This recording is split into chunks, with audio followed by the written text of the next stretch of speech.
Muchas gracias, Fernando. Bueno, antes de comenzar, me gustaría agradecer al grupo de COA, al equipo de Septodont, al equipo de Inteligencia Dental por la invitación. Para mí es un gran honor estar con ustedes. De verdad que es un privilegio. Este mes de los silicatos tricálcicos considero que ha sido una iniciativa bastante buena y no tengo la menor duda que hemos sido varios los beneficiados. Hemos tenido la oportunidad de escuchar conferencias de primer nivel, conferencistas con una gran capacidad clínica que, bueno, pues han tenido la bondad de compartirnos a todos nosotros pues herramientas que sin duda podremos aplicar con nuestros pacientes. Antes de iniciar, bueno, me gustaría pues enfatizar que me considero un fiel creyente de la educación continua. Yo creo que plataformas como las que estamos utilizando ahora son herramientas muy buenas que nos permiten pues tener acceso a la educación desde cualquier parte de la República. Únicamente necesitamos una computadora, una conexión a internet y bueno, podemos actualizarnos. Si a esto además le añadimos el ingrediente de la motivación de cada uno de nosotros, yo creo que sin duda el resultado será, bueno, profesionales de mayor calidad.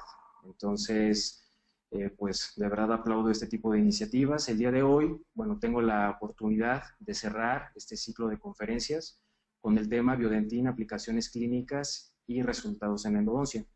El giro que me gustaría darle a esta presentación, bueno, es reforzar un poquito todos los conceptos que vimos en las conferencias previas. Vamos a hablar al inicio un poquito acerca de los conceptos generales, vamos a hablar características de los biocerámicos, en especial del biodentín.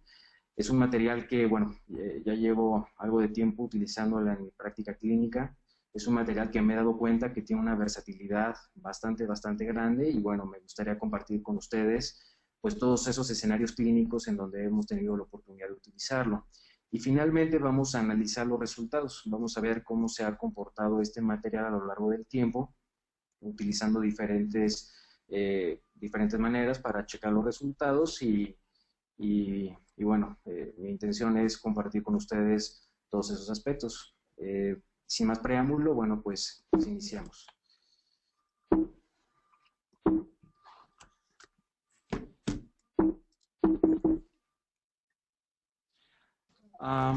Bueno, partiendo del objetivo principal que tenemos nosotros como endodoncistas, bueno, definido por el doctor Martin Trout, entendemos que todos nuestros esfuerzos van a estar encaminados hacia prevenir y eliminar la periodontitis apical. Todo esto, como nosotros sabemos, va a tener como principal componente el aspecto microbiológico. Nosotros entendemos que la etiología principal de esta enfermedad inflamatoria es causada por bacterias. Entonces, todas nuestras conductas clínicas irán enfocadas directamente a controlar el aspecto microbiológico de los órganos dentales. Básicamente vamos a tener dos escenarios a los cuales nos vamos a estar enfrentando. Aquel diente que llega con nosotros sin una infección o que es un diente no infectado y aquel que ya presenta bacterias, digamos, en el sistema de conductos radiculares y se ha generado una patología periapical. Por lo tanto, en aquel diente que no esté infectado, nuestro principal objetivo será evitar que esas bacterias entren y liberen sus productos hacia el sistema de conductos radiculares. Y en el caso de los dientes que ya llegan con una patología, bueno, pues nuestro objetivo será eliminar toda esa o tratar de controlar ese estado microbiológico hasta un punto donde podamos propiciar una reparación adecuada por parte del sistema inmunológico. Como planteamiento del problema, bueno, me gustaría que nos situáramos básicamente en cuáles son los materiales que tenemos actualmente a nuestro alcance, ¿no? Tenemos diferentes tipos de materiales, diferentes tipos de cementos, selladores, que cada uno de ellos tiene características en específico.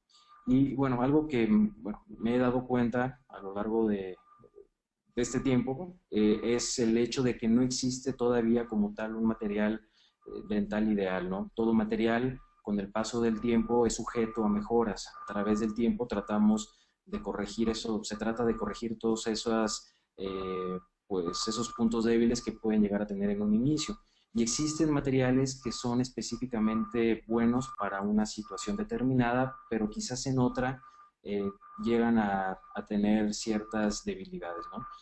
Por lo tanto, en endodoncia, todo se traduce al final del día en dos situaciones, ¿no? Tratamos de buscar un sellado adecuado, tratamos de evitar esa filtración de las bacterias al sistema de conductos radiculares hacia la pulpa dental, pero también buscamos que los materiales que utilicemos sean bioactivos, materiales que promuevan la formación de tejidos, que interactúen de manera adecuada con los sistemas biológicos.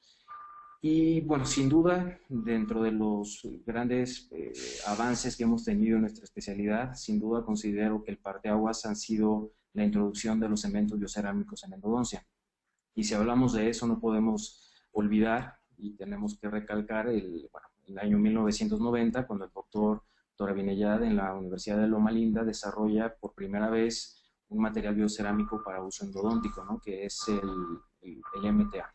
El MTA, bueno, generó un cambio paradigmático donde, bueno, considero que fue un antes y un después en cómo tratábamos a nuestros pacientes, y fue un material que tenía una amplia gama de posibilidades, podíamos utilizarlo en diferentes escenarios clínicos y con resultados bastante buenos. Pero como les comentaba en la diapositiva anterior, con el paso del tiempo, bueno, se fueron dando cuenta que habían características que eran mejorables, habían características que podían eh, pues desarrollarse y tener mejores resultados. Por ejemplo, el MTA es un material que tiene una excelente estabilidad, que ofrece un muy buen sellado, tiene una bioactividad más que comprobada, pero bueno, se dieron cuenta con el tiempo que generaba, por ejemplo, cambios de coloración, que en ocasiones el tiempo de fraguado era muy extenso y bueno, los tratamientos muy difícilmente los podíamos realizar en una sola sesión. Entonces, bueno, pues con todo esto se vino el advenimiento de silicatos tricálcicos biocerámicos de nueva generación, que son los que estamos utilizando actualmente. Ahora, nos tenemos que hacer la pregunta, ¿no? ¿Por qué tenemos que utilizar o cuál es el motivo del uso de materiales biocerámicos en endodoncia o en este caso en odontología?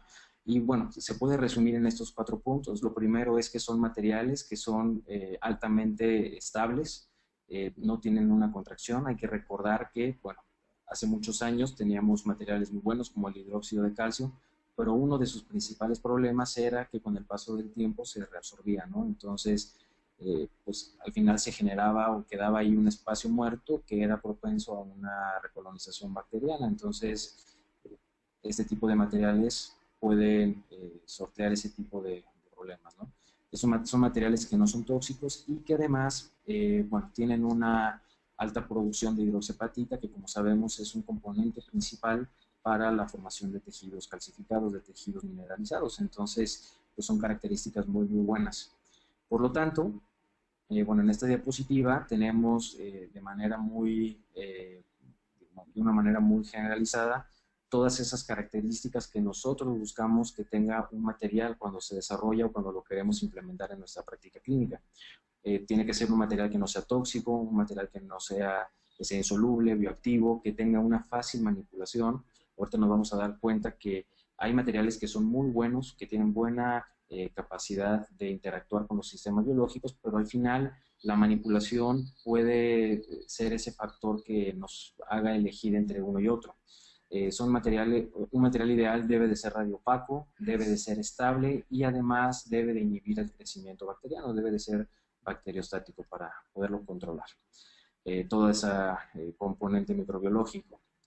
Y bueno, ya entrando más a detalle, el día de hoy vamos a estar hablando acerca de Biodentin, ¿sí? Un silicato tricálcico de nueva generación, que bueno, su composición principalmente está dada por un silicato tricálcico, carbonatos de calcio, el óxido de circonio, que va a ser el componente que se va a encargar de darle la radioopacidad al material, en comparación, por ejemplo, del MTA. Recordaremos que el óxido de bismuto era el responsable de todo ese aspecto grisáceo que adquirían los dientes después de su aplicación. Entonces, con el óxido de circonio los resultados han sido bastante favorables.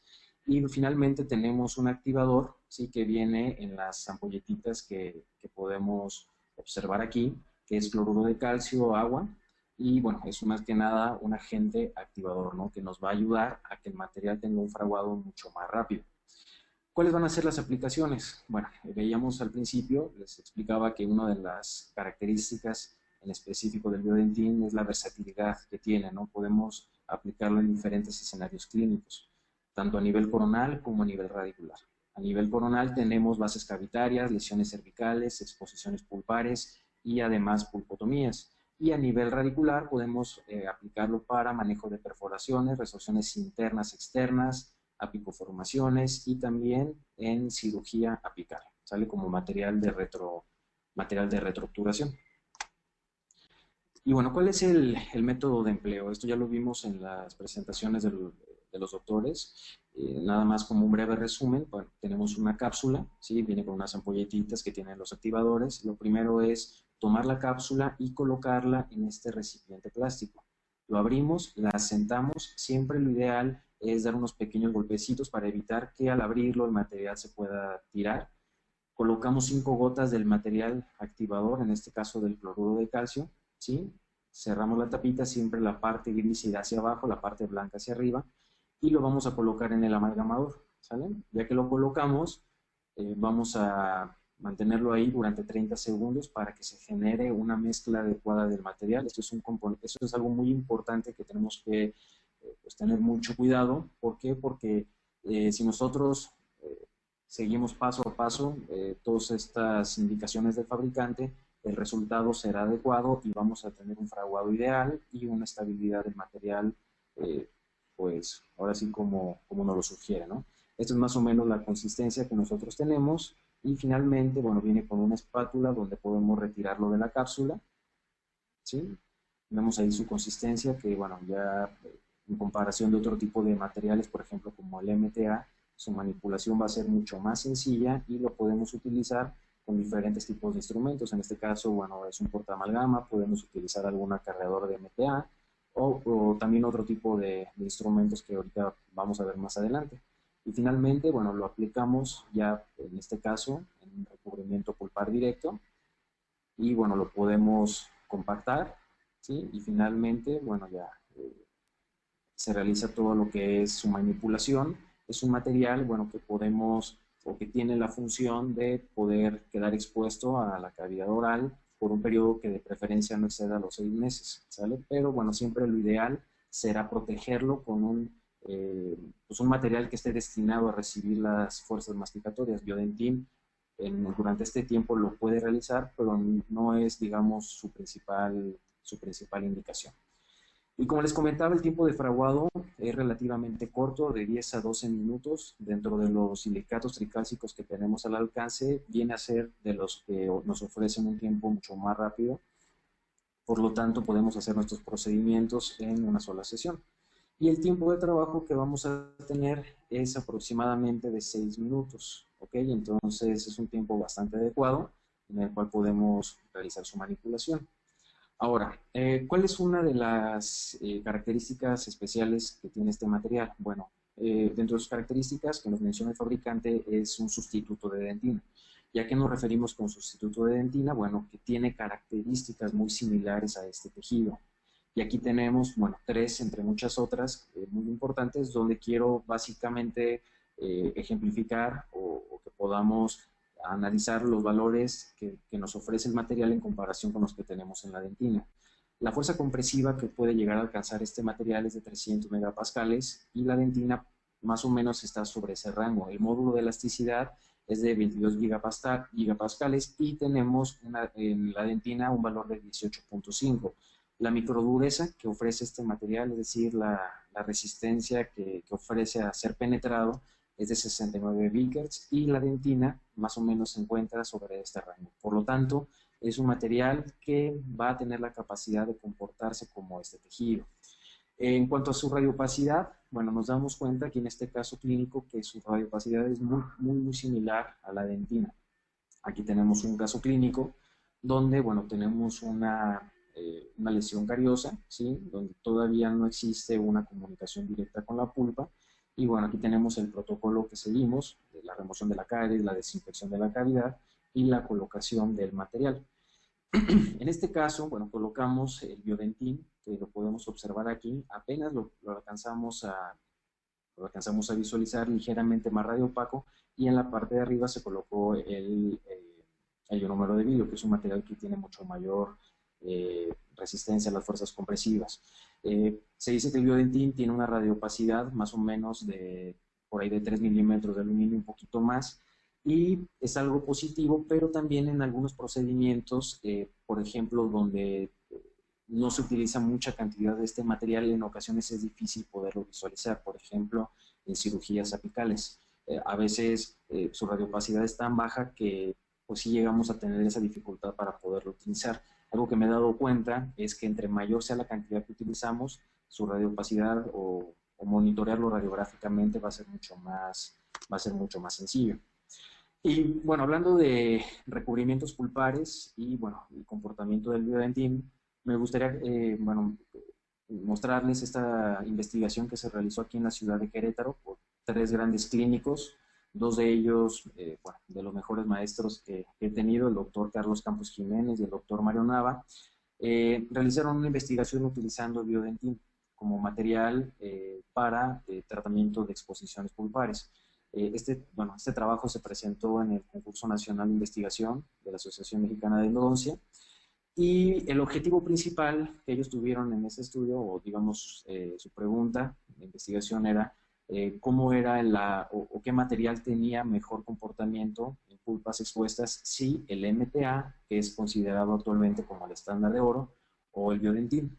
Y lo que ellos querían analizar era la calidad del tejido que se formaba por debajo, o en este caso el tejido que estaba en contacto con el material, analizar los puentes dentinarios, ver qué material ofrecía puentes que tuvieran una mejor calidad, un mejor grosor, una mejor continuidad.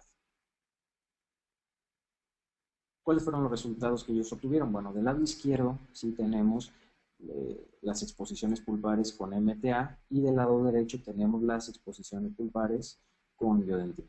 Y aquí en el MTA nos damos cuenta que se formaron puentes dentinarios, ¿sí? Aquí tenemos un acercamiento en este corte histológico, pero si nosotros lo comparamos con los puentes dentinarios que observaron en las exposiciones con biodentín, dentro de las conclusiones que ellos tuvieron en este estudio, es que el biodentín, bueno, en mayor cantidad de los casos, obtuvieron puentes dentinarios que tenían un tejido mucho más uniforme, puentes dentinarios de mayor grosor, y un hallazgo también que podemos observar en esta imagen es que la dentina reparativa que se generó en algunos puntos llegó a tener un aspecto tubular.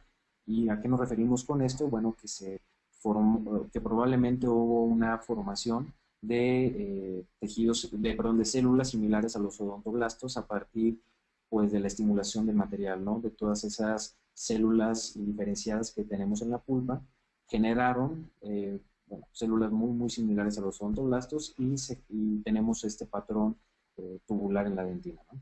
Lo cual es algo bastante favorable. Hablando propiamente de sus propiedades biológicas, es un material que tiene un pH más o menos de 12.5, un pH bastante alcalino, ¿sí? Y esto es bastante bueno, ¿por qué? Porque va a inhibir el crecimiento bacteriano. Y además está comprobada su bioactividad y su biocompatibilidad. Es un material, como lo veíamos en la investigación pasada, que tiene una muy buena capacidad de interactuar con las células del tejido pulpar. Por lo tanto, de una manera muy resumida, en cuanto a fortalezas de este material, tenemos un tiempo de fraguado bastante adecuado, un bajo potencial de pigmentación. Les explicaba que bueno, y es un material que no tiene óxido de bismuto y se ha encontrado que la pigmentación que genera es muy baja en comparación de otros silicatos tricálcicos, su bioactividad bastante favorable y la manipulación va a ser muy buena, ¿no? Va a ser mucho más sencillo que, por ejemplo, utilizar materiales como el MTA.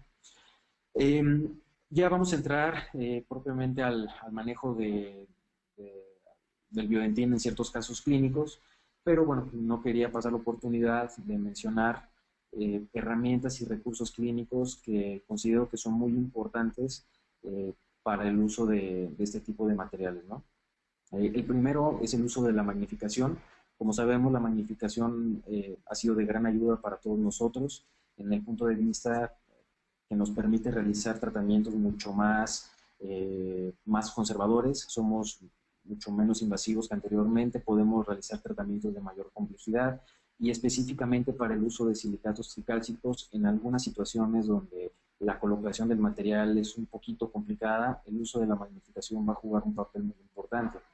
El uso de la tomografía de haz cónico, bueno, es una herramienta, una tecnología emergente que ha demostrado tener pues un impacto muy bueno en nuestros tratamientos, principalmente en el diagnóstico y la planificación.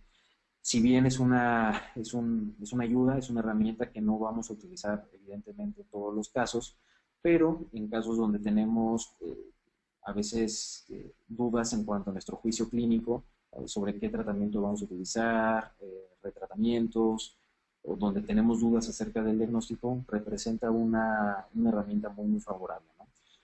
Otro tipo de recursos también, como les comentaba al principio, es, bueno, por nuestra parte tenemos que tener una constante actualización, debemos tratar siempre de estar en contacto con evidencia científica de la mayor calidad posible. Como les explicaba al principio, estamos constantemente en una revolución tanto tecnológica como de materiales dentales, entonces probablemente el material que tenemos disponible el día de hoy y que consideramos como el mejor, quizás en un mes ya no sea así, o quizás en un tiempo corto, ¿no? Entonces, pues nuestra obligación es tratar siempre de estar en contacto con literatura y estar actualizados, ¿no?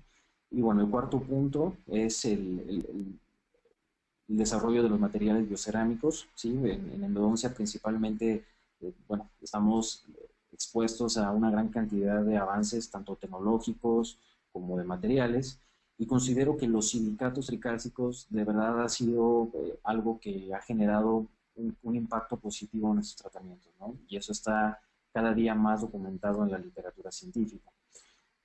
Antes de iniciar los casos clínicos, bueno, nada más reforzar el hecho de la importancia que nosotros debemos de tener en nuestro diagnóstico antes de realizar cualquier tratamiento, cualquier terapéutica. Si nosotros no tenemos un diagnóstico, probablemente nos vamos a ver perdidos durante la ejecución de nuestros tratamientos y vamos a tener un riesgo de poder cometer algún tipo de error operatorio. Entonces, siempre tener claro que todas nuestras herramientas clínicas, nuestros auxiliares diagnósticos, será muy importante implementarlos porque, bueno, los silicatos tricálcicos al final del día son un eslabón más de una cadena de procedimientos que tenemos que realizar para tener un éxito adecuado y tener resultados predecibles.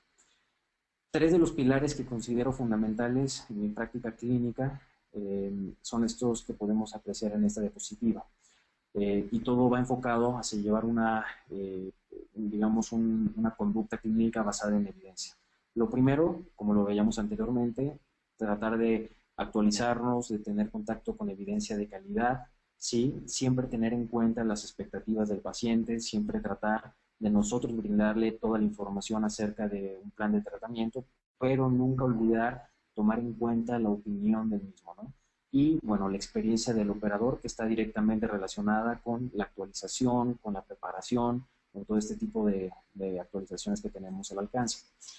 Me gustaría compartir con ustedes, bueno, una publicación que tuvimos la oportunidad de realizar, un grupo de mis mejores amigos, la doctora Carla Vidal, el doctor Marco Salas, el doctor Jaime Trigueros, de aquí de Querétaro, en conjunto con dos grandes doctores, la doctora Gabriela Martín de Argentina y, bueno, uno de mis mejores maestros, el doctor Gabriel Aguilar, que se encuentra en San Miguel Allende. Tuvimos la fortuna bueno, de poder reportar este caso clínico, que fue uno de los primeros donde utilizamos el biodentín, ¿sí? Como un material para manejo de un lápiz abierto. Esto fue hace 3 años. Y bueno, el motivo de consulta fue un traumatismo dental, donde tuvimos una fractura coronal complicada, donde tuvimos exposición pulpar. Entonces, bueno, el tratamiento que nosotros realizamos fue una picoformación y posteriormente realizamos un backfill o una obturación con gutapercha. Del lado izquierdo tenemos la radiografía preoperatoria y del lado derecho la radiografía posoperatoria inmediata. En la parte de aquí podemos observar, bueno, lo que les comentaba, ¿no? La radiopacidad, que es muy similar a la dentina. Este caso clínico tuvimos la oportunidad de darle un seguimiento bueno, considerable de más de un año, y pudimos evaluar de una manera muy detallada cuál fue el comportamiento del material. Aquí tenemos en el lado izquierdo la radiografía preoperatoria y aquí tenemos las radiografías subsecuentes hasta tener el último control, sí, que fue aproximadamente de 18 meses, ¿sale?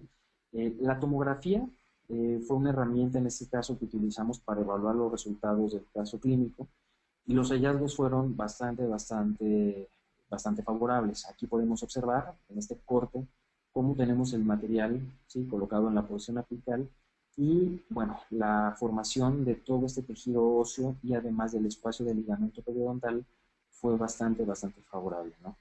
Aquí lo podemos observar también en la radiografía de control, ¿sí?, donde tenemos una continuidad del espacio del ligamento periodontal. Es un paciente que, bueno, tuvo una evolución satisfactoria, un paciente que se encuentra asintomático, pero cabe destacar cómo se dio, digamos, esta remodelación de la porción apical y los tejidos periapicales con una buena apariencia. Aquí tenemos otro caso de una apiconformación, sí, es un órgano dental 21 que acude a la consulta con un tratamiento pareciera ser de conductos previo, o por lo menos manipulado previamente. La paciente llega con un dolor a la percusión y además llega con la colocación de un poste de fibra y la colocación también de una corona. Mi diagnóstico en ese entonces fue, bueno, una terapia previa y una periodontitis apical sintomática. Fue un tratamiento que, bueno, de cierta complejidad en el sentido de, si ustedes se fijan, aquí pareciera haber una formación de un tejido, ¿sí?, de un tejido mineralizado a nivel de tercio medio del conducto. La paciente refiere que ese tratamiento se le hizo, por lo que entendí, un tratamiento pediátrico en ese entonces, una pulpotomía, quizás muy profunda, y probablemente el motivo de la formación de este puente fue el procedimiento previo que realizaron. Hicimos una tomografía localizada, una tomografía de haz cónico 5x5, bueno, para conocer la situación actual y realizar una planificación del caso, principalmente para saber hacia dónde nos teníamos que dirigir al momento de realizar digamos, o tratar de eliminar ese puente dentinario que se había formado sin tener el riesgo de que hubiera alguna perforación, ¿no? Y bueno, aquí tenemos arriba los cortes coronales, los cortes sagitales y finalmente los cortes axiales.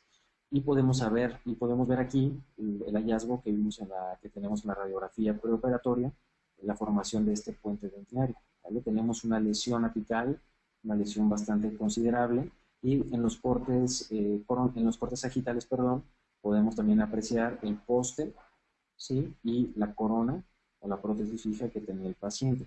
Este corte es de especial utilidad porque me ayuda a poder orientar de una manera adecuada en sentido vestíbulo-palatino la punta de ultrasonido y no tener el riesgo de generar una perforación. Este caso clínico, bueno, aquí podemos ver también la reconstrucción tridimensional y tenemos una destrucción bastante considerable de la cortical vestibular. Entonces, la manera en cómo llevamos a cabo el caso fue propiamente con magnificación y con el uso de puntas ultrasónicas. Como sabemos, las puntas ultrasónicas nos permiten tener un desgaste mucho más controlado. Podemos ver especialmente la zona donde queremos eliminar ese tejido para poder acceder al sistema de conductos radiculares con una seguridad adecuada y con fuerzas muy controladas, ¿no? Y el resultado aquí está, ¿sí?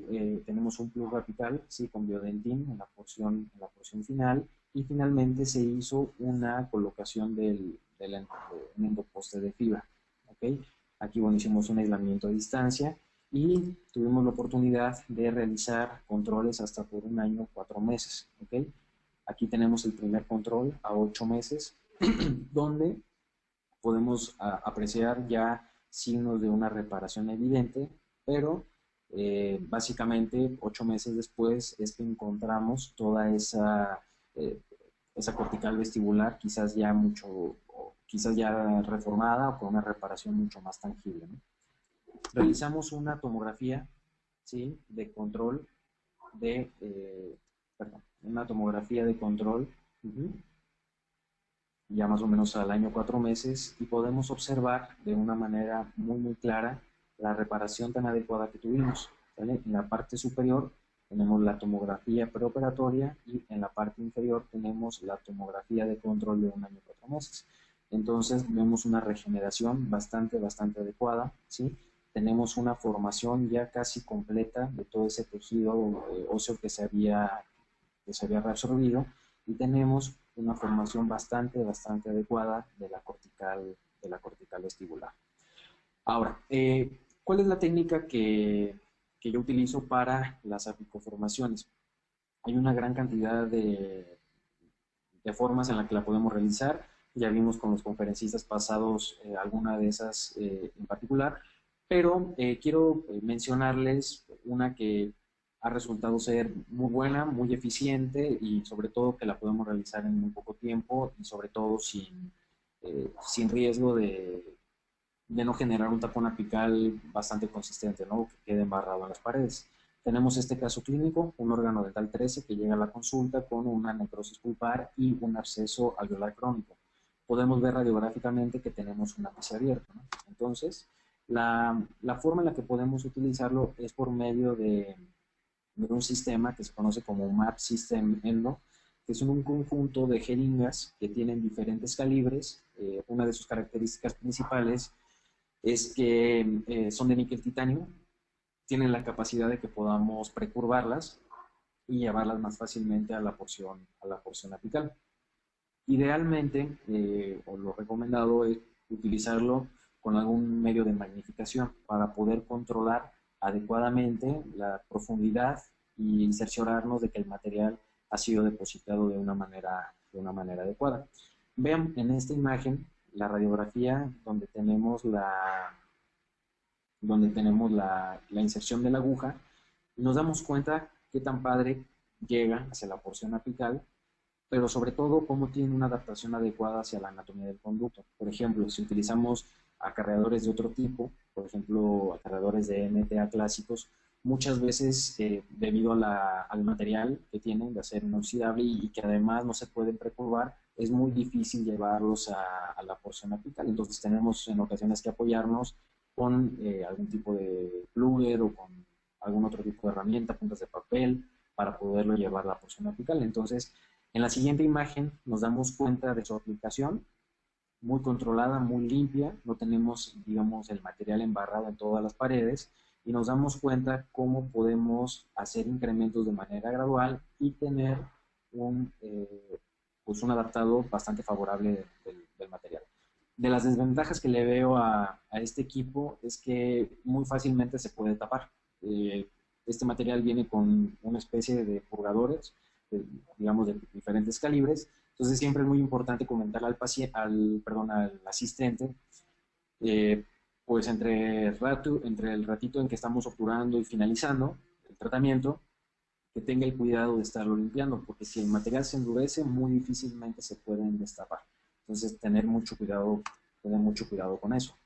Otra de las aplicaciones del biodentín es, bueno, el uso del material en el sellado de perforaciones. Este caso clínico, bueno, es un órgano dental 26, donde la paciente llega con una sintomatología un poquito aparatosa, en el sentido de que ella me refería que tenía constantemente sangrado en el órgano dental.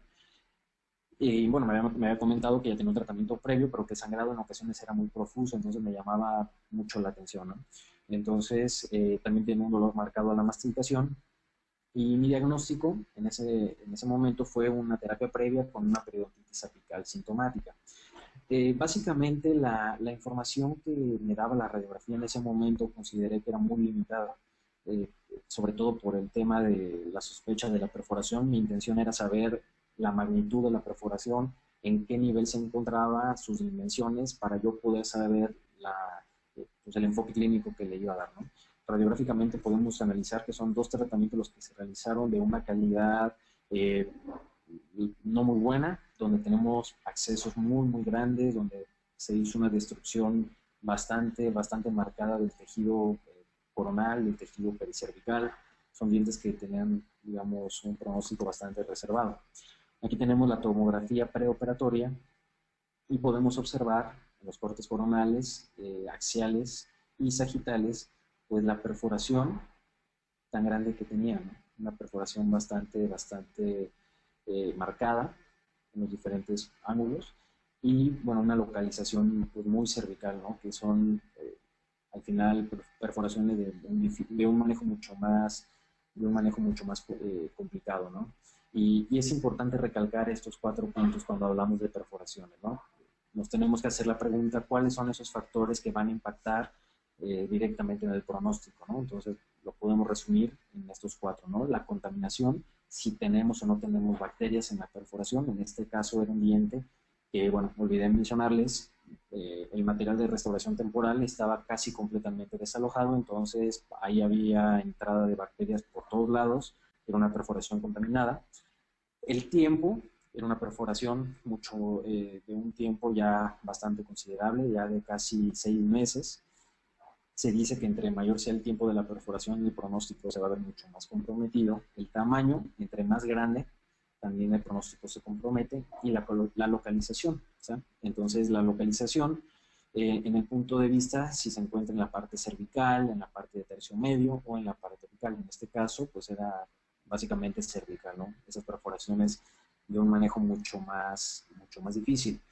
En este caso, decidí realizar un tratamiento no quirúrgico, un retratamiento por encima de un tratamiento quirúrgico. En ese momento, al plantearme las alternativas de tratamiento, probablemente una perspectiva quirúrgica sería para mí muy difícil controlar, digamos, la colocación del silicato, tener un sellado adecuado, una compactación homogénea, sobre todo por el tema de la hemostasia, ¿no?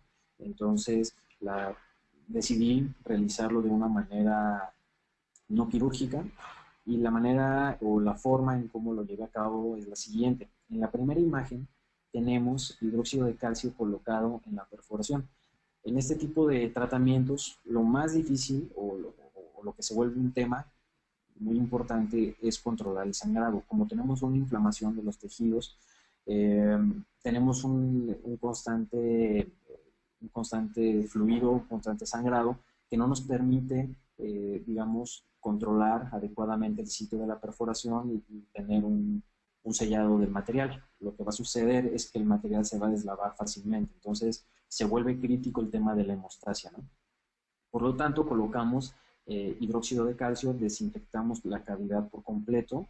Algo que me gusta hacer es, bueno, toda la circunferencia de la perforación con una fresa muy pequeña, tratar 1 o 2 milímetros de quitar todo ese borde de tejido infectado o de tejido contaminado, lavar, ¿sí?, con solución de hipoclorito de sodio, no hay ningún problema siempre y cuando no lo proyectemos, y colocar el material de hidróxido de calcio. Al cabo de unos días el paciente regresa con nosotros y vean lo que podemos observar. Tenemos un sitio de la perforación bastante controlado, tenemos una hemostasia generada de una manera muy favorable. Entonces ahora sí procedemos a realizar la colocación, compactarlo de una manera adecuada y realizar posteriormente el retratamiento no quirúrgico dental. Aquí lo que hicimos, bueno, fue colocar una punta de papel en el conducto palatino, porque el riesgo que había es que el biodentín entrara en el conducto palatino y que bloqueara su acceso, ¿no? Y sobre todo que no me iba a permitir realizar un retratamiento de manera adecuada. Entonces colocamos el biodentín, dimos otra cita y en una tercera sesión, ahora sí procedimos a realizar el retratamiento. Y bueno, ¿qué fue lo que encontramos? Un fraguado bastante adecuado del material. Toda la entrada del conducto palatino quedó perfectamente delimitada y ahora sí pudimos realizar el retratamiento no quirúrgico. Aquí tenemos finalmente los resultados. Tenemos ya el retratamiento y en esta parte de aquí se puede apreciar el material de sellado de la perforación. Y bueno, tenemos aquí un control a 8 meses donde a la paciente se le colocó una corona. En este caso estaba, bueno, es más que obvio, contraindicado la colocación de un poste, además que teníamos buenas paredes de un buen grosor para generar, digamos, una buena adhesión del material.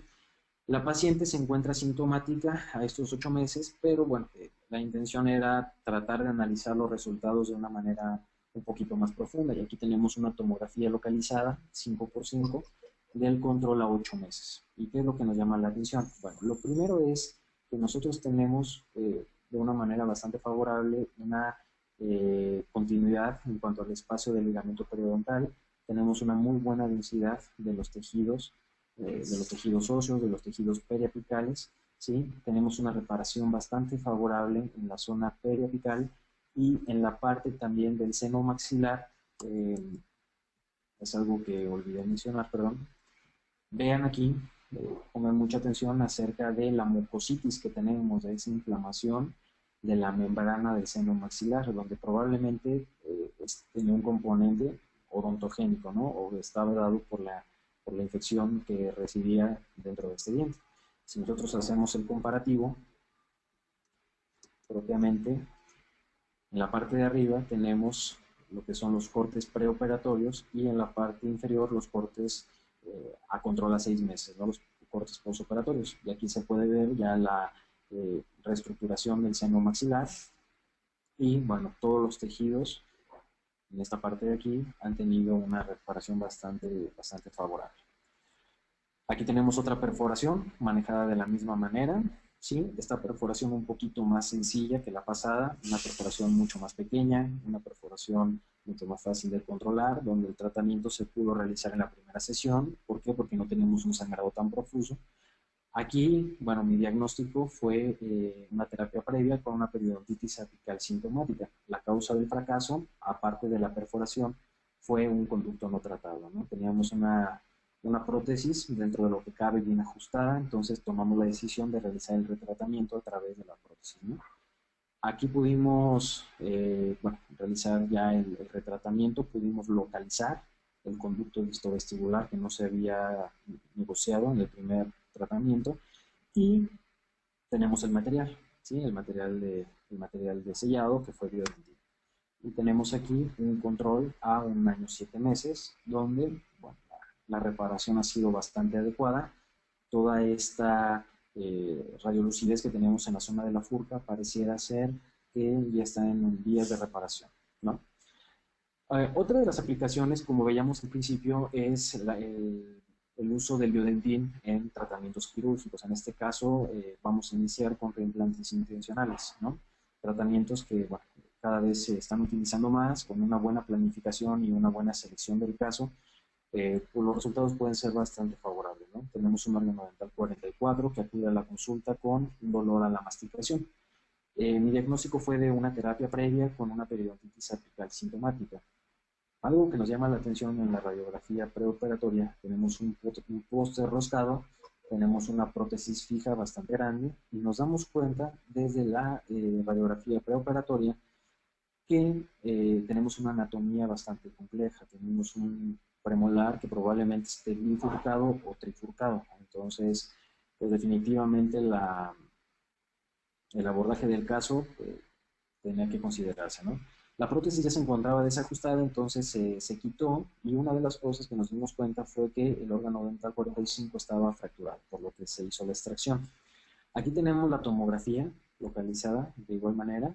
Recordamos que lo ideal es tratar de tener tomografías de este tipo, tomografías 5x5 para poder aumentar la resolución de la imagen y tener una adecuada visibilidad de los detalles, ¿no? Hay que recordar que en endodoncia lo que buscamos son pequeños detalles, entonces a veces si tenemos una tomografía muy grande va a ser complicado apreciar todos los cambios que pueden haber.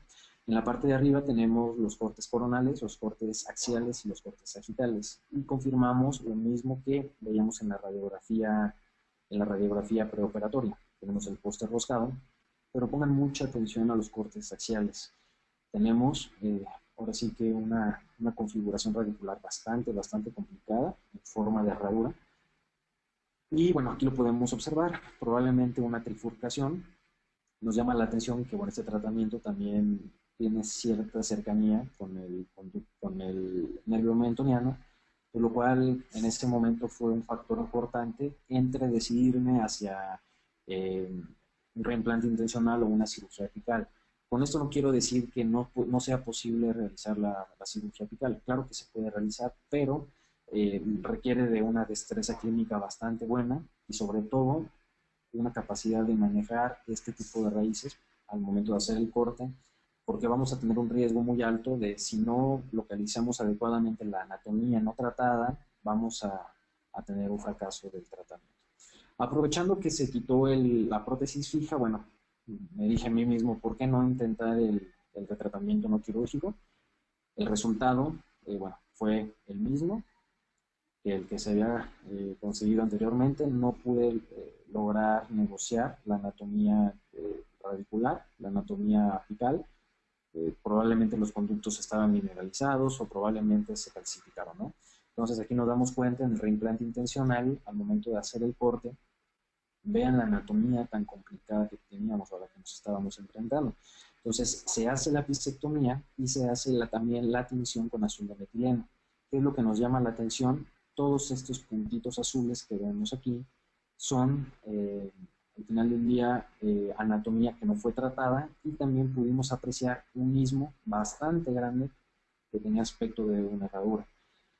Al momento de que hice el reimplante intencional, dentro de las cosas recuerdo que pensé fue, afortunadamente el diente salió completo, ¿no? Porque evidentemente el riesgo con el reimplante intencional es que si el diente está muy comprometido a nivel coronal, al momento de realizar la extracción se pueda fracturar, ¿no?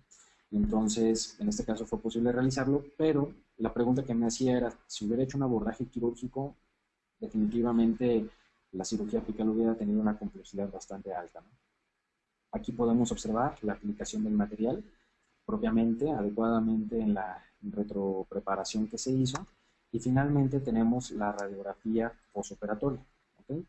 Aquí muy apenas se alcanza a apreciar el material en la zona de aquí, y bueno, ya propiamente nos dedicamos a analizar los resultados. Por alguna extraña razón, el paciente no se hizo la colocación del endoposte, ni tampoco por parte del dentista tratante, simplemente se colocó la corona.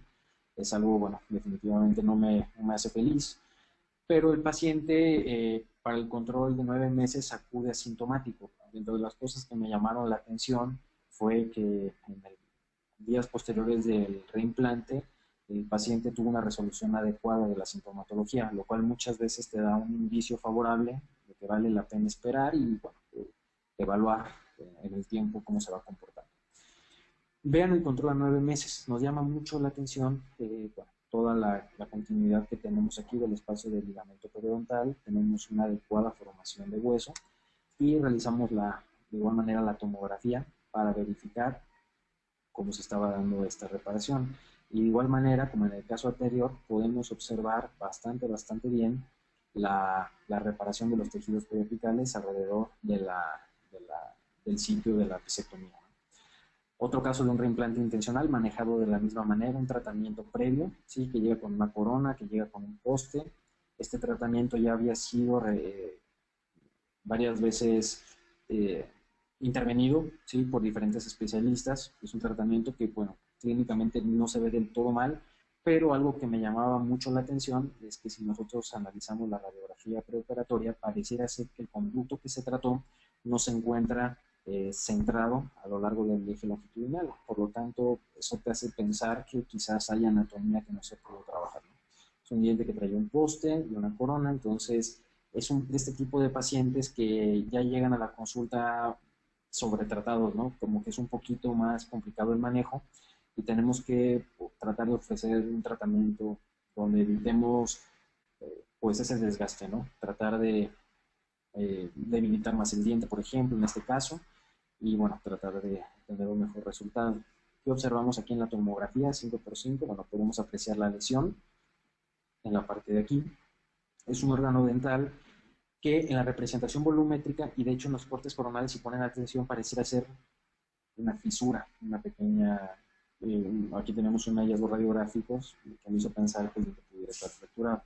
Por lo tanto, bueno, además de la lesión, al paciente se le ofrece la alternativa de un reimplante intencional. Aquí nos damos cuenta también de la cercanía del conducto, del nervio mentoniano. Y mi postura fue realizar una reimplantación. El paciente, en cuanto a sus expectativas, quería preservar el diente, quería hacer, ahora sí, lo mayor posible.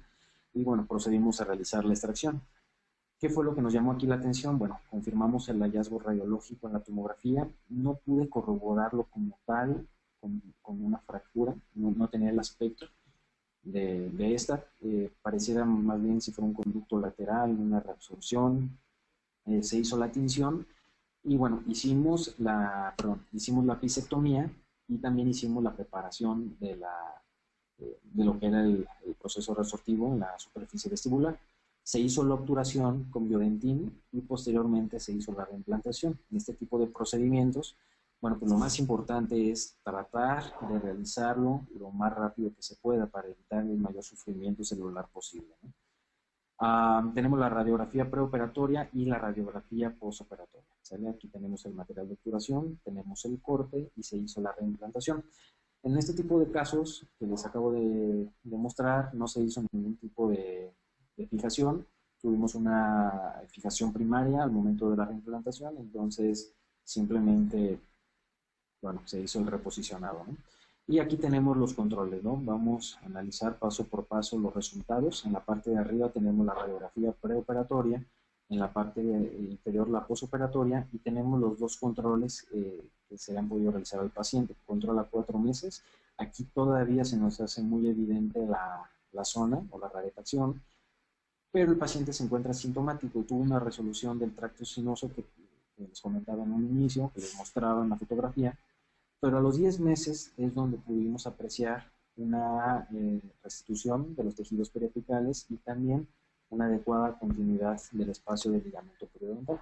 Entonces, bueno, la tomografía localizada de haz cónico 5x5, podemos observar de una manera bastante favorable toda esa reparación. Digo, evidentemente, falta aún por formarse más hueso, pero los avances han sido bastante prometedores. Y aquí es donde podemos apreciar bastante bien los cambios, ¿no? En el lado izquierdo tenemos la reconstrucción volumétrica, donde apreciábamos el defecto que les comentaba en un inicio, una pérdida de hueso, que casi podríamos decir que era una dehiscencia. Sin embargo, al momento de realizar mi diagnóstico preoperatorio, nunca tuve una bolsa localizada como tal. Entonces, pues este anillo de hueso que tenemos aquí juega un papel muy importante para todo esto que estamos apreciando en la imagen, que es la formación de hueso de una manera favorable. ¿Cuál es el pronóstico de este diente? Sigue siendo un pronóstico reservado, ¿sí? Sobre todo por la condición periodontal previa que tenía, pero bueno, al día de hoy, casi un año, el diente se encuentra en boca. Ya para finalizar, quiero presentarles este último caso clínico. ¿Sí? Es un caso de cirugía apical. Es un órgano dental 25, un motivo de consulta de dolor a la masticación, y el diagnóstico pulpar con el que venía el paciente era terapia previa y absceso alveolar crónico. Como peculiaridad de este caso, es un paciente que también llegó ya pues un poco, como les comentaba, sobretratado, ya se habían realizado tratamientos previos. Era un paciente que fue un poquito complicado el manejo en el sentido de, ¿cómo les diré?, acerca de la postura que yo quería tomar en el tratamiento.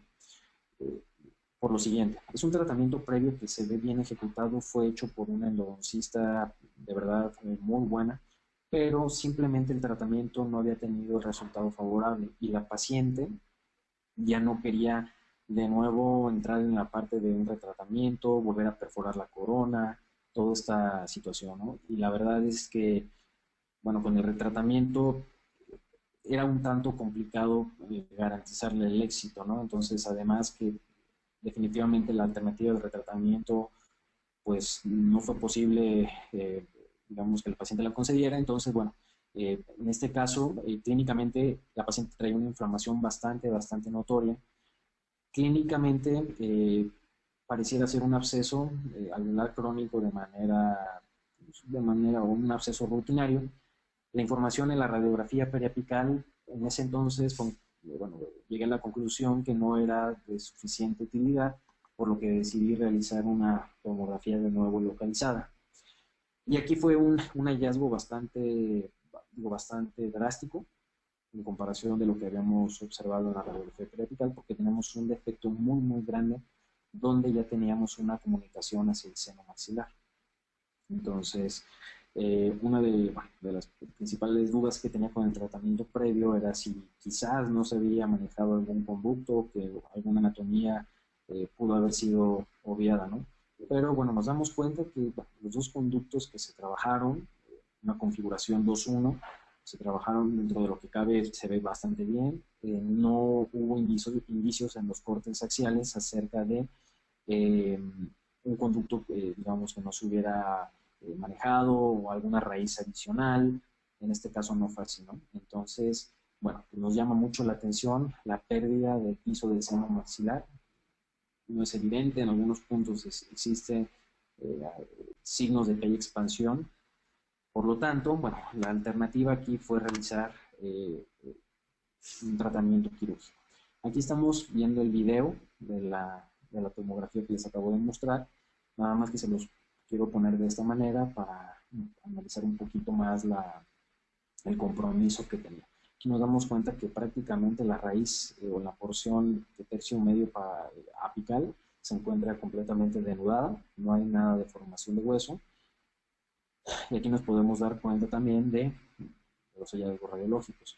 Si ustedes se fijan, el órgano dental, en este caso 26, también tiene una lesión apical en la porción, en la raíz mesiovestibular. Sin embargo, a mis pruebas diagnósticas, el diente, donde yo tenía la sintomatología, en este caso las pruebas principalmente de percusión, era el órgano dental 25. Entonces decidimos únicamente tratar este diente. Vean aquí el compromiso tan grande, ¿no?, que había.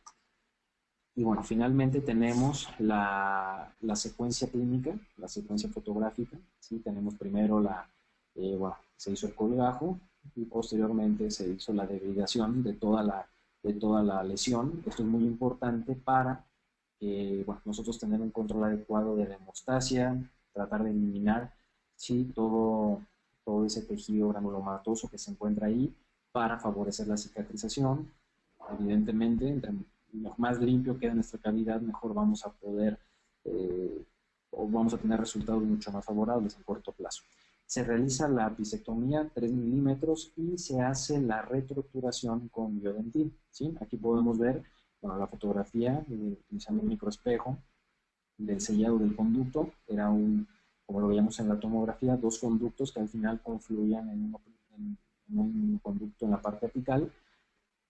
Y en este caso se hizo regeneración tisular.